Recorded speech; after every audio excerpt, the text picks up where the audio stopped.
मुंबई शहरातल्या एक आडबाजूच्या सुनसान गल्लीत तो बार होता. इतकंच नाही तर बारच्या अवतीभोवती बंद पडलेल्या 10 मजली बिल्डिंग्स सुद्धा दिसत होत्या.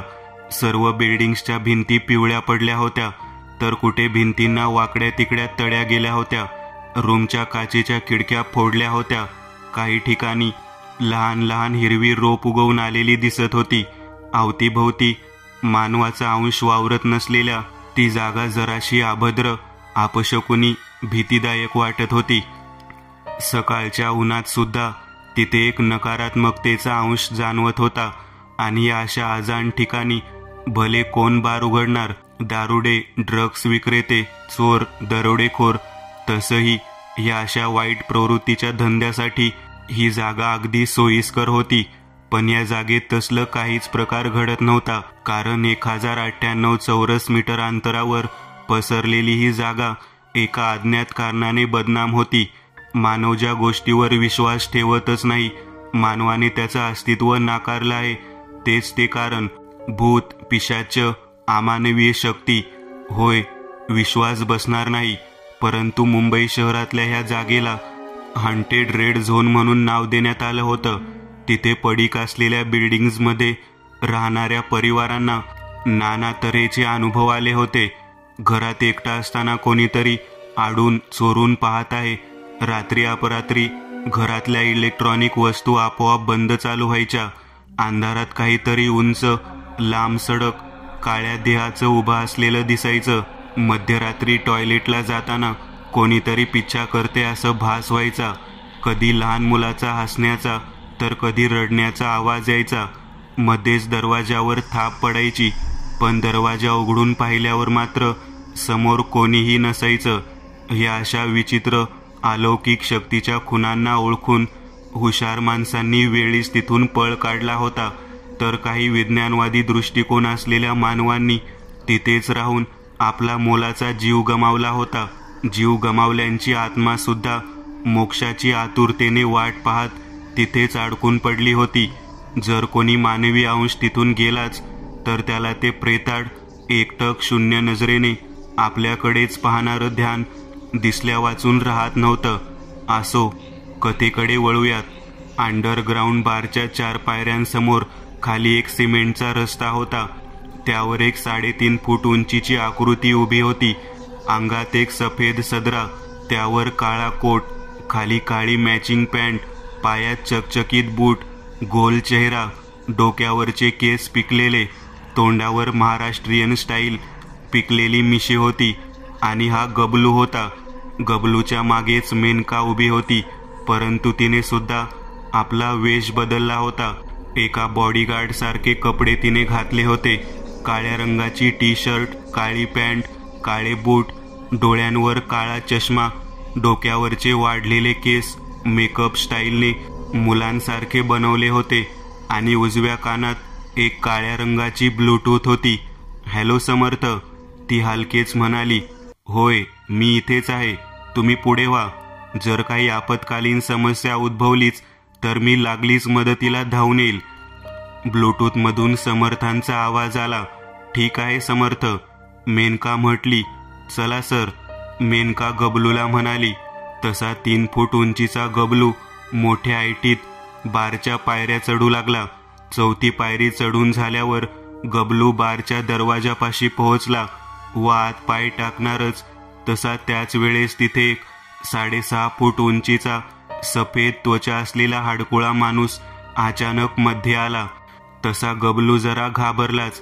त्याने त्या माणसांच्या काळ्या बुटांपासून ते त्याच्या डोक्यांपर्यंत गबलूने एक नजर टाकली. मान चेहऱ्याच्या दिशेने वर जात असताना गबलूचा तोल जाऊन तो मागे पडणार, तोच मेनकाने त्याला आधार देत सावरलं. गबलू, ती म्हणाली. गबलू, तो म्हातारा माणूस आपल्या घोगऱ्या आवाजात उच्चारला. गबलू सर म्हणायचं मला. मेनका चुकी सुधारत बोलली. अच्छा, पण तुम्ही कोण? इथे काय करताय? त्या म्हाताऱ्याने प्रश्न केला. आम्ही, गबलूचा आवाज, पार्टी एन्जॉय करायला आलोय. मध्येच मेनका म्हटली. हो, पण इथे गरीब माणसांना एंट्री नाही, आणि त्यासहितच त्या दगडाला पूजणाऱ्या भक्तांना तर नाहीच नाही. दगड ह्या शब्दाचा अर्थ मेनका गबलूला कळाला होता. ह्या सृष्टीच्या निर्मात्यालाच त्याच्या घरात जाण्यापासून बंधन लावणारा हा कोण? नास्तिक की सैतानाचा सैतानिक भक्त? ए मेनके, मी काय भिकारी वाटतो काय तुला? माझं नाव ऐकलं नाही का तू? गबलू मनमोहन विकले. गबलू मोठ्या तोऱ्यात म्हणाला. बोलताना त्याची मान गर्वाने वर आली होती. नाही, तो म्हातारा पटकन म्हटला. तसा गबलूच्या इज्जतीचा पचका झाला. त्याची वर गेलेली मान झटकन खाली आली. एक्सक्यूज मी, तुमची ओळख? मेनका मध्ये येत म्हणाली. मी ह्या बारचा एकमेव मालक, माणिक बारके. बारके? गबलू स्वतःशीच पुटपुटत म्हणाला. ओके, तर माणिकराव हे आहेत उद्योगपती गबलू मनमोहन विकले. हे नास्तिक आहेत, देव मानत नाहीत. मेनकाने जसं नास्तिक शब्दाचा उच्चार केला त्या म्हाताऱ्याचे डोळे जरासे चकाकले. गबलू सर वयाच्या 12व्या वर्षापासून नास्तिक आहेत. हे वाक्य ऐकून तर त्या म्हाताऱ्या माणिकचे डोळे पुन्हा एकदा चकाकले आणि त्याने आपला डावा हात गबलूशी मिळवण्यासाठी पुढे केला. त्याचा तो मोठ्या लांबसडक बोटांचा प्रेताळ काटकुळा हात पाहून गबलू आवासून पाहत होता. शेवटी मेनका मोठ्याने ओरडलीच. सर? गबलूची तंद्री भंग पावली. हात मिळवताय ना? मेनकाने त्या म्हाताऱ्याकडे पाहिलं. सर जास्त कोणाशी हात नाही मिळवत, मोठी माणसं ना, गरिबांना भीक नाही घालत. गबलूने आपल्या 4 इंचाचा हात त्या मोठ्या पंजावर ठेवला. त्या पंजाचा तो थंडगार मृत त्वचामय स्पर्श त्याचं सर्व शरीर नखशिंकात हादरलं. ऐन उन्हात सुद्धा त्याला थंडी वाजू लागली. प्लीज प्लीज मिस्टर गबलू, प्लीज आत या. आम्ही जास्त वेळ सूर्याची किरणे झेपू शकत नाहीत ना. गबलू मेनका दोघेही आत आले. म्हणजे? गबलू म्हणाला. त्या शब्दाचा अर्थ त्याला कळाला होता. एक मृत पिशाच सूर्याच्या किरणांना घाबरत असतो. म्हणजे? तो म्हातारा जरासा कावरा बावरा होत म्हणाला. वयाचा प्रॉब्लेम. गबलूने मेनकाकडे पाहिलं व एक औंढा गिळला. ते तिघेही आत आले. तसा मागचा उघडा दरवाजा धाडकन आपोआपच बंद झाला. दरवाजा बंद होताच प्रथम 5 सेकंदासाठी तिथे धूप अंधार पसरला आणि मग एकदाच तिथे लाल रंगाची मंद लाईट पेटली. त्या मंद प्रकाशात सुद्धा आजूबाजूचं दृश्य दिसत होतं. एक मोठा 25 फूट लांब 20 फूट रुंद असा हॉल होता. पायाखाली सफेद काळ्या मिश्रित रंगाची फरशी होती. बाजूलाच एक बार होता जिथे सर्व प्रकारच्या दारूच्या बाटल्या होत्या आणि त्या टेबला पल्ल्याड एक माणूस उभा होता. बारमध्ये 4ही बाजूंना AC असून त्या सुरू होत्या. त्याची ती थंड हवा देहात कापरं भरवीत होती. मिस्टर माणिक, तुमच्या बारमध्ये आज गर्दी का नाही हो? अहो, दिवसा सर्व झोपलेली असतात, रात्री पार्टी सुरू होते. मग रात्री पार्टी सुरू झाली की ती पहाटेपर्यंत चालते. माणिक एका गालात हसत म्हणाला. त्याच्या त्या वाक्यावर गबलूची हवा लीक झाली होती. ते सोडा मिस्टर गबलू, तुम्ही इथे येण्यामागचं कारण काय? माणिकने विषय बदलला. काटा? गबलू पटकन म्हणाला. काटा? माणिकने न समजून विचारलं. मिस्टर माणिक, मेनका मध्येच बोलू लागली. सर जास्त कोणाशी बोलत नाहीत, मोजकच बोलतात. मोठी माणसं गरिबांना भीक नाही घालत ना. मेनकाने पुन्हा तोच डायलॉग मारला. यावेळेस सुद्धा गबलूची मान गर्वाने वर आलीच होती. मेनकाने तिच्या काळ्या पॅन्टच्या खिशातून एक चौकोनी फोटो बाहेर काढला व तोच माणिककडे दिला. माणिकने त्या फोटोत पाहिलं. मग एक कटाक्ष मिस्टर गबलूवर टाकला. माणिकने असे 2-3 वेळा केलं, कारण फोटो गबलूचाच होता. पण त्याचा अवतार, कपडे नेहमीचे होते. अंगात फुल शर्ट, खाली बरमुडा, डोक्यावर त्रिकोणी टोपी. What nonsense. माणिकराव एकदम खेकसला. येडं समजताय काय मला?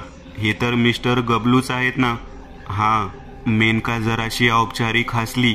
म्हातारा माणिक तिच्याकडे जरासा विचित्र नजरेनेच पाहत होता. नो, मिस्टर माणिक हे सर नाही आहेत, तर सरांचा लहान भाऊ आहे. ओ, म्हातारा माणिक तर्जनी हवेत हलवत म्हणाला. तो सपेशल ह्या दोघांच्या जाळ्यात अडकला होता. पण मिस्टर गबलू, आपल्याला स्वतःच्या भावाचाच आय मीन जबरू यांचा काटा का काढायचाय? कोण भाऊ? गबलू मध्येच म्हणाला. माणिक न समजून तसा पुन्हा मध्ये मेनका आली. मिस्टर माणिक, सरांना आपल्या भावाचं नाव त्यांच्या समोर घेतलेलं आवडत नाही. कसं आहे ना, मोठी माणसं गरिबांना भीक घालत नाहीत ना. व्हॉट? बट जर यांचे भाऊ गरीब आहेत तर मग त्यांना मारून ह्यांना काय भेटेल? माणिक संशयित नजरेने मेनकाकडे पाहू लागला. त्यावर तिच्या चेहऱ्यावर 12 वाजल्याचे चिन्ह होते. आता प्रतिउत्तर म्हणून काय द्यावं हेच तिला समजत नव्हतं. माझा भाऊ माझ्यासारखा दिसतो म्हणून मला त्याचा काटा काढायचा, कारण तो माझं रूप घेऊन माझी करोडोची संपत्ती हडपायचा प्लॅन रचतोय असं मला समजलं. गबलू पटकन म्हणाला. हो, असं आहे काय? Okay, weight. माणिक असं म्हणतच जरा आडबाजूला गेला. त्याने खिशातून एक मोठी कनेक्शन काठी असलेलं 10 इंचाचा फोन बाहेर काढला आणि बटन दाबून तोच कानाला लावला. हीच संधी साधून मेनकाने गबलूशी संवाद साधला. गुड, चांगलं उत्तर दिलंस गबलू, वेल डन. तिच्या त्या वाक्यावर गबलू दात दाखवत हसला. बस, जास्त नको हसूस, त्याला संशय येईल. मेनका गबलू दोघेही बोलत असतानाच माणिक आला. मिस्टर विकले. हो, सॉरी मिस्टर गबलू, आमच्या या बारबद्दल तुम्हाला सर्व काही ठाऊक असेलच. जी, मेनका बोलू लागली. आम्हाला तुमच्या यावर बार व्यतिरिक्त आणखीन सुद्धा काही गोष्टी माहिती आहेत, जसं की जादूटोना शिकणं किंवा करवून घेणं, जारण मारण, मूठ मारण, एखाद्याला भीती दाखवणं. मेनका एवढं बोलूनच थांबली. खरं तर तिला अजूनही काही गोष्टी माहिती होत्या. ही अर्धवट माहिती झाली. बसा. माणिक एका लाल रंगाची गादी असलेल्या सोफ्यावर बसला. बाजूलाही तसाच एक सोफा होता. त्यावर गबलू बसला आणि त्याच्या मागे मेनका हाताची घडी घालून उभी राहिली. काय घेणार तुम्ही? थंड, गरम की त्या व्यतिरिक्त आणखी काही? विस्की, बियर, खंबा की स्पेशल रगत? रगत नाव ऐकूनच गबलूची भूक उडाली. त्याने घशाखाली औंढा गिळला. नो, मेनका पुन्हा बोलू लागली. सर असंच कुठेही ड्रिंक करत नाहीत. मोठी लोक गरिबांना भीक नाही घालत ना. ओ यस, तरी सुद्धा काहीतरी टाइमपास. तुमची माहिती सांगा, सरांना जाणून घ्यायला आवडेल. असं? बरं ठीक आहे, ऐका तर. अंडरग्राऊंड बार. लाल रंगाच्या लालसर लाईटच्या प्रकाशात माणिक, गबलू दोघेही वेगवेगळ्या सोफ्यांवर बसलेले दिसत होते. गबलूच्या मागे बॉडीगार्ड मेनका हाताची घडी घालून उभी होती. मिस्टर गबलू, हा आमचा अंडरग्राऊंड बार म्हणजे एक जग आहे जिथे सैतानाला आपलं धनी मानलं जातं. त्याला हृदयात स्थान देऊन त्याची पूजा केली जाते. तुम्हाला माहिती असेलच, इथे भूताकेतांचं अस्तित्व आहे. पण या जगात भूत आहे थोडी ना, मेनका मुद्दामून म्हटली. त्यावर माणिक एका गालात छन्नी हसला. सामान्य मानव हीच घोडचूक करतो की या जगात भूत पिशाच्या अस्तित्वात नाहीत. म्हणजे? मेनका न समजून म्हणाली. गबलू फक्त गप्प मान ताठ करून ऐकत होता. म्हणजे हेच की जर प्रकाश तुमचा आहे तर अंधार आमचा आहे, जर सत्य तुमचं आहे तर असत्य आमचं आहे, दिवसा तुमचं राज्य असेल तर रात्री आमचं राज्य आहे. ह्या जगात तुम्ही मानव आमचं अस्तित्व जरी नाकारत असला तरी आम्ही आहोत. माणिकचा आवाज जरासा घोगरा झाला. त्या लाल रंगाच्या प्रकाशात त्याच्या 6 फूट उंच म्हातारलेली आकृती हलकीशी अंधुक धुरासारखी झाली, पारदर्शक झाली, मग पुन्हा एकदा पूर्ववत झाली. मेनका, गबलू दोघेही आवासून माणिककडे पाहत होते. तुम्ही? गबलूची दातखिळीच बसली. रिलॅक्स मिस्टर विकले, मी एक मृत पिशाच आहे. पण तुम्हाला घाबरवायचं कारण नाही, कारण तुम्ही नास्तिक आहात आणि नास्तिक लोकांशी आमचे मित्र संबंध आहेत. कारण नास्तिक देह त्या दगडास तुच्छ जे मानतात. गबलूने औंढा गिळला.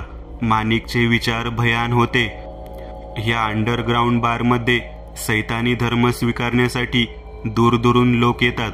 कुणाचं काही काम अडत असेल तर जादूटोना करून आम्ही ते काम मार्गी लावतो आणि कुणाचा बळी घ्यायचा असेल तर रात्री रक्तपिशाच्या शत्रूचा घात करायला पाठवतो. आणि या सर्व कामामधून मिळणारी रक्कम राजकारण्यांना दिली जाते, कारण त्यांच्यामुळेच इथल्या बिल्डिंग्स सरकार तोडत नाहीत. वा, काय डोकं लावले? गबलूचा किन्नरी स्वर. एक वेटर गोल ट्रेमध्ये 2 ज्यूस घेऊन आला.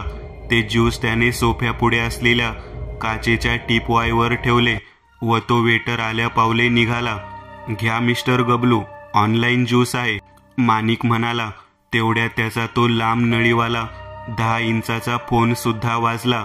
एक्सक्यूज मी, औपचारिक हसत माणिक जरा आडबाजूला आला. गबलूने त्या ज्यूसकडे पाहत जिभळ्या चाटल्या. गबलू, मेनका पुटपुटली. तो बोलला ना ऑनलाईन ज्यूस आहे. गबलूचा आवाज. एकदा म्हटलं ना, नो तर नो. गप, मी तुझा बॉस आहे, तू नाही, गबलू म्हणाला. गबलू, तू सांगून ऐक, नाही तर.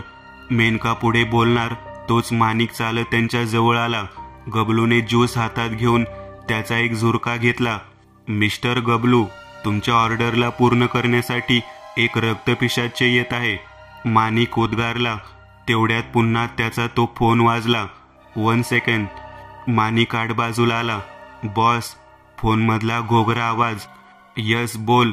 बॉस, ते दोघे जे बारमध्ये बसलेत ते कोणी नास्तिक वगैरे नाहीयेत आणि नाही ते कोणी डील वगैरे घेऊन आपल्याकडे आलेत. व्हॉट? माणिकने गबलू मेनकाकडे पाहिलं. गबलू ज्यूस पीत होता. तू हे कसं म्हणू शकतोस? बॉस, मी इथे CCTV केबिनमध्येच आहे. बारमध्ये असलेल्या CCTV फुटेजमधून मी त्या दोघांना पाहतोय आणि मला पूर्ण खात्री आहे की हे दोघे घोस्ट बस्टर्स आहेत. मेनका आणि तिचा साथीदार गबलू आणि अजून एक त्यांचा कोणीतरी हेड मेंबर सुद्धा आहे. काय नाव त्याचं? समर्थ. हा, समर्थ. समर्थ, माणिक हलकेच पुटपुटला. खुद्द अंधाराचा अंश असलेला माणिक वर्षानुवर्ष मानवाच्या रगतावर जगत आला होता. नरकात राहणारा लुसिफर त्याचा मायबाप होता. त्या लुसिफरसाठी पृथ्वी तलावरच्या कित्येक तरी तरण्याबाण युवतींना त्याने नरकात धाडलं होतं. एकंदरीत काळोखाचा कठ्ठर उपासक माणिक, जेव्हा त्याला हे कळालं की गबलू आणि मेनका दोघेही फ्रॉड आहेत, तेव्हा त्याची तळपायाची आग मस्तकात गेली होती. मग आता तो काय करणार होता? या पाहूयात. Excuse me, mister Gablu. म्हातारा पिशाच्य माणिक गबलूच्या समोर उभा होता. यस, गबलू मान ताट करत म्हणाला. तुम्ही माझ्यासोबत चला. का? क्षणात गबलूची उंचावलेली मान खाली आली. ह्या भयान जागेत आणि या अजिबात ओळख नसणाऱ्या पिशाच्या सोबत जाणं म्हणजे मृत्यू. अहो, असं काय करता मिस्टर विकले? अहो, डीलचं क्रेडिट द्यावं लागेल ना तुम्हाला. म्हातारा पिशाचं माणिक गबलू आणि मेनकाकडे पाहत हसला. त्याच्या हसण्यात आसुरी आनंद लपला होता. क्रेडिट? गबलूने कावंढा गिळला. हो, ते तुम्हीच द्याल ना. तुमचा बॉडीगार्ड थोडी ना देऊ शकतो. तुम्ही मोठी माणसं ना, भिकाऱ्यांना भाव नाही घालत नाही का? माणिक खवचट हसला. त्याच्या प्रत्येक वाक्यावर मेनकाला काय बोलावं ते सुचेनासं झालं होतं. येताना मिस्टर गबलू, माणिकचा थंड स्वर. हो हो. गबलू जागेवरून उठला. Please follow me. Excuse me सरांना तुमच्यासोबत असं एकटं सोडू शकत नाही. मी त्यांची बॉडीगार्ड आहे, मेनका म्हणाली. बॉडीगार्ड? माणिकच्या स्वरात तिरस्कार, उर्मटपणा होता. एक भुवई उंचावून तो मेनकाकडे पाहत होता. Yes, so what? मेनकाचा स्वर. अच्छा, नॉट प्रॉब्लेम. माणिकने असं म्हणतच हाताची टाळी वाजवली. त्याच्या टाळीसरशी गबलूच्या मस्तकात एक कळ उठली. त्याच्या त्या काळसर डोळ्यांची बुबळे लाल रंगाने चकाकली. त्या ज्यूसमध्ये असलेल्या मायावी शक्तिशाली रसांमुळे तो संमोहित झाला होता. मिस्टर गबलू, आता तुम्हीच तुमच्या ह्या बॉडीगार्डला इथे थांबायला सांगा बरं, माणिक मधाळ आवाजात म्हणाला. गबलूने यंत्रवतपणे माणिकचा हुकूम मानला. Bodyguard Menaka, just wait here. आम्ही आलोच डील पूर्ण करून. गबलूचा आवाज खूपच विचित्र आला. अगदी भसाडा, घोगरा, खरजातला. माणिक मेनकाकडे पाहून एका गालात कुत्सित हसत होता. या मिस्टर गबलू, प्लीज ह्या दिशेला. 1 मिनिट. मेनका मध्येच म्हणाली. सर, तुम्ही काय बोलत आहात? तुम्हाला कळतंय का? मेनकाने गबलूकडे पाहिलं. Just shut up. तू तुझ्या लायकीत राहा. तू माझी फक्त एक बॉडीगार्ड आहेस, मालक नाहीस. गबलूचा स्वर अगदी खरा होता, म्हणजे त्यांच्या बोलण्याची पद्धत अगदी खरी होती, जसं की तो स्वतःला खरोखरच बिझनेसमॅन समजत होता आणि मेनकाला त्याची एक बॉडीगार्ड. मेनकाला गबलूचा स्वभाव माहीत होता, त्याचा आवाज ओळखीचा होता, त्याच्या आवाजात किन्नरी स्वर असायचा. घोगरा खर्जातला भरडा आवाज त्याच्या गळ्यातून निघणं असंभव होतं. एकंदरीत त्याची वागणूक सुद्धा बदललेली वाटत होती. मेनकाला जरासा संशय येऊ लागला. समर्थ, मेनका हलकेच पुटपुटली. हो बोल मेनका, मी ऐकतो आहे. मेनकाच्या ब्लूटूथमधून आवाज आला. गबलू जरा विचित्रच वागतोय. आय मीन त्या पिशाच्या माणिकचं ऐकायला नको, त्यांचंच सर्व ऐकत आहे. काय? समर्थांचा आश्चर्यकारक उद्गार. गबलूने बारमधलं काही खाल्लं होतं का, की काही पिलं होतं का? समर्थांनी विचारलं. हो, त्या माणिकने ऑर्डर केलेलं ज्यूस तो पिला होता. अरे देवा, मग तर तो नक्कीच संमोहित झाला असावा. थांबव त्याला, मी येतोय. Okay sir. मेनकाने ब्लूटूथ ऑफ केली. Wait mister Manik. मेनकाने कानातली ब्लूटूथ काढली, पेंटच्या खिशात ठेवली. मिस्टर गबलू, तुमची बॉडीगार्ड खूप रूड आहे हो. तुम्हाला काही प्रॉब्लेम नसेल तर संपवू का हिला? माणिक एका गालात हसला. तू आणि मला संपवशील म्हाताऱ्या? मेनकाने एका हाताने डोक्यावरून तो केसांचा फेटा काढला. हा फेटा पाहतोयस का? तसाच तुझा काटा काढते का नाही बघ म्हाताऱ्या. तिने तो फेटा माणिकच्या थोबाडावर मारला. माणिकच्या तळव्याखालची आग त्याच्या मस्तकात शिरली. त्याचा गर्व, अहंकार उफाळून वर आला. तुला या बारमध्ये स्लेव आणि या बुटक्याला नाही मी जोकर बनवून नाचवलं ना, तर नाव बदलेन मी माझं. नाव बदलायला तू इथे राहशील का रे म्हाताऱ्या? मेनकाने हात पाठीमागे नेला आणि कमरेला खोचलेला तिचा काळ्या पट्ट्याचा चाबूक बाहेर काढला. फट आवाज करत त्या चाबकाला मेनकाने फटकावलं. तसा तो चाबकाच्या काळ्या सटक पट्टीवर पाशानी टोकदार काटे उगवून आले. ह्या चाबकाची सटकी तुझ्या फाटणावरची कातडी कशी सोलून काढेल माणिक? मेनकाच्या पाठीमागून कोणीतरी दबक्या पावलाने आलं. मेनकाला त्याची भनक नव्हती. त्या मागून आलेल्या शत्रूने मेनकाला एक धक्का दिला. त्या धक्क्याने मेनका खाली पडली. तिच्या हातातला चाबूकही जरा दूर जाऊन पडला. कोण आहे रे? मेनकाने मागे पाहिलं. संग्राम, तू? खूप वर्षांअगोदर गबलूच्या मूर्खपणामुळे काचेच्या बाटलीत कैद असलेला संग्राम मुक्त झाला होता. ओहो मेनकाजी, अजून ओळखता तर मला? 5.5 फूट उंच, प्रेताळ त्वचा, अंगात काळे कपडे, डोळ्यातली पिवळे जर्द बुबळ आणि 4 टोचकुळे धारधार सुळे असा पिशाच संग्राम वकवकलेल्या नजरेने मेनकाकडे पाहत होता. ओळखत नाही रे, ओळखत होते. मेनका कपडे झटकत उठली. समर्थ खूप दयावान आहेत रे, ज्यांनी तुला बाटलीत तरी भरून ठेवलं. पण आई शपथ संग्राम, मी तुला आज मातीत गाडल्याशिवाय राहणार नाही. इतका ठाम विश्वास, इतकी जिज्ञासा, इतका गुरूर. पण काय ग, काय आहे काय तुझ्याकडे? शस्त्र म्हणून मला मारायला? हां? संग्राम हसू लागला. माणिक एका गालात हसत होता. आज तुझा माज मी उतरवतो आणि तुला मातीत पण गाडतो.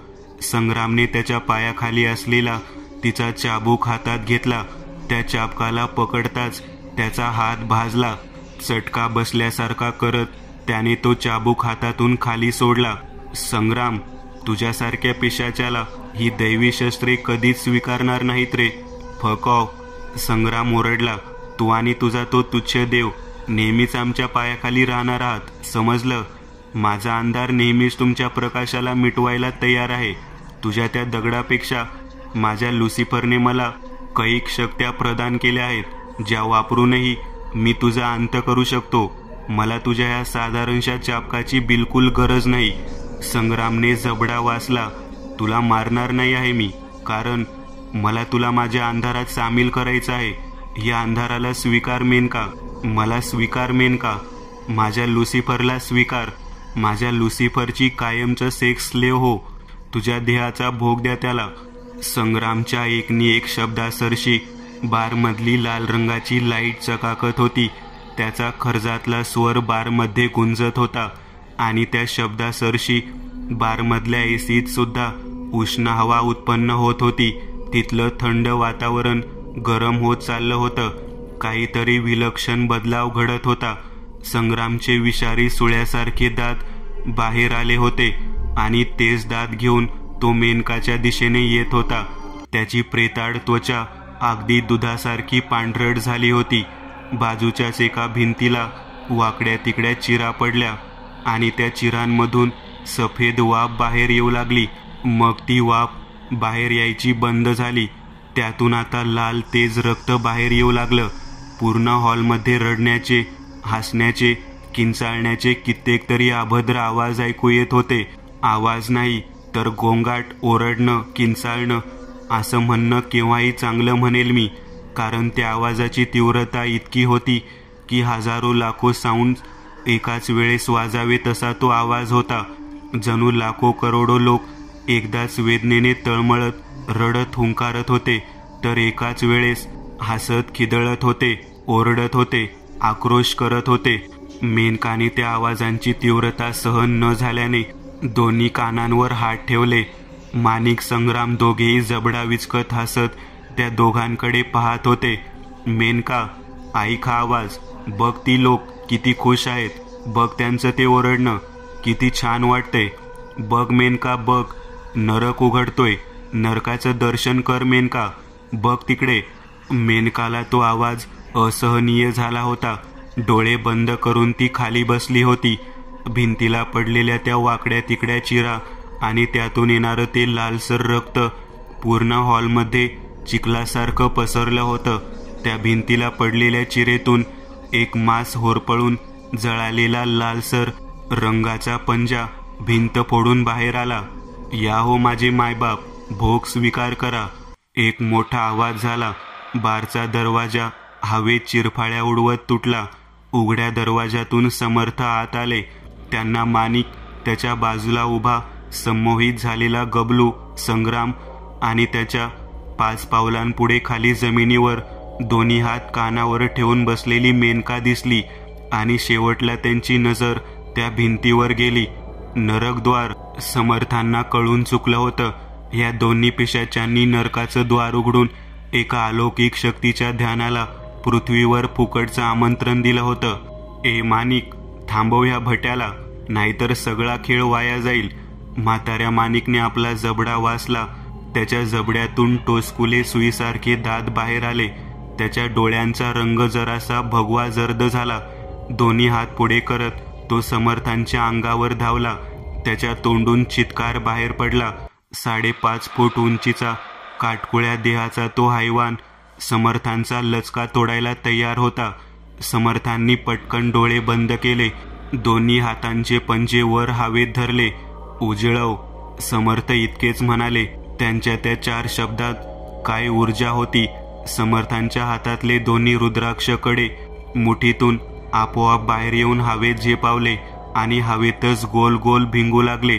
त्या 4 शब्दात साठलेली ती शक्ती, ती ऊर्जा, आज्ञा मिळताच जणू हावरटल्यासारखी बाहेर पडली. दोन्ही कड्यांतला रुद्राक्षांमधला एक रुद्राक्ष धवळ पांढऱ्या शुभ्र तेजस्वी स्वच्छ प्रकाशाने चकाकून उठला. पूर्ण बारमध्ये लख्ख प्रकाश पसरला. मृत अशुभ त्वचेचे पिशाच ते त्या लख्ख प्रकाशाच्या संपर्कात येताच त्यांची प्रेतमय त्वचा गव्हाच्या पिठासारखी भाजू लागली. त्यांच्या हातापायांतून पांढरट धूर बाहेर येऊ लागला. डोळ्यातून, कानातून, तोंडामधून, नाकातून घाणेरडं आम्लीयुक्त पू बाहेर पडू लागला. त्वचा नासली गेली, ॲसिड टाकल्यासारखी वितळली. समर्थांनी घनशोषक बाहेर काढला. तसा तो घनशोषक निळसर रंगाने चकाकला. त्या दोन्ही पिशाच्यांच्या देहाचं जागेवरच हिरवट प्रकाश फेकत स्फोट झाला. त्यांच्या देहातून लाल रंगाचे 2 चकाकते बिंदू बाहेर पडले आणि तेच बिंदू घनशोषकात शोषले गेले. समर्थांनी त्या भिंतीकडे पाहिलं जिथे नरकाचं द्वार उघडण्याची क्रिया सुरू होती. भिंतीला तडे गेलेले आणि मधोमधून एक पंजा बाहेर आला. मांस जळलेला, त्वचा करपलेला. हातांची बोटं 4 इंचा एवढी मोठी असून त्यांना धारधार नख होती. तो भयान पंजाच इतका अलौकिक शक्तिशाली वाटत होता की त्याच्याकडे पाहावत सुद्धा नव्हतं.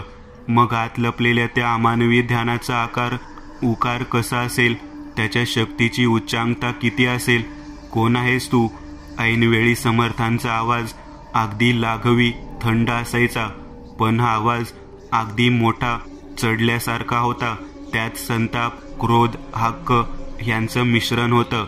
मी त्या भिंतीला पडलेल्या चिरेतून फिकट लालसर प्रकाश किरणे हळूच बाहेर आली. लुसिफर, नरकात जेवढे देव आहेत त्यात मी सुद्धा येतो, पण मी सर्वात श्रेष्ठ आहे, तू कोणी असो.